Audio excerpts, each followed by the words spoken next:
বিসমিল্লাহির রহমানির রহিম। আসসালামু আলাইকুম, সকলকে স্বাগতম জানাচ্ছি আরো একটি ভিডিওতে। এই ভিডিওটিতে আমি ফিজিক্সের একটি গুরুত্বপূর্ণ সূত্র কাজ শক্তি উপপাদ্য, এই উপপাদ্যটি নিয়ে কথা বলবো। এই উপপাদ্য বলে যে কোনো বস্তুর উপরে বল দ্বারা কৃত কাজের পরিমাণ হচ্ছে বস্তুটির গতিশক্তির পরিবর্তনের সমান, অর্থাৎ W=del E এই সূত্রের প্রমাণটি কিভাবে করা যায় বা প্রমাণ শিখলে আসলে যেটা হয় বোঝা যায় সূত্রটি কিভাবে আসলো।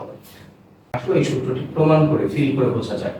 সূত্রের প্রমাণ বুঝলে ফিজিক্সকে ফিল করা যায়। তো প্রথমেই আমরা বললাম যে কোনো একটি বস্তুর উপরে ধ্রুব বল ক্রিয়া করেছে এফ, সেটা ইউ বেগ থেকে এস সরণ ঘটে ভি বেগ প্রাপ্ত হয়েছে। অতএব এখানে আমরা যদি বলি যে W হচ্ছে F ইন্টু এস, আবার আমরা জানি ধ্রুব বলের ক্ষেত্রে F ma।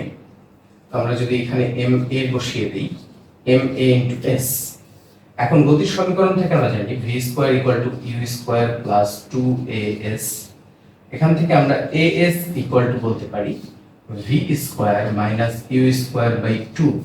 এই মানটাকে এখানে এনে বসিয়ে দাও, তাহলে w আসবে m ইন্টু v² - u²/2, যেখানে আমরা এর পরের লাইনে বলতে পারি w ½ m v² - ½ m u², যেখানে w এটা হচ্ছে ek2 মানে শেষ গতিশক্তি এবং এটা হচ্ছে ek1 আদি গতিশক্তি। তার মানে গতিশক্তির পরিবর্তনের মানটাই হচ্ছে কৃত কাজের সমান। এটাকে আমরা পরবর্তী লাইনে বলতে পারি W=del ek।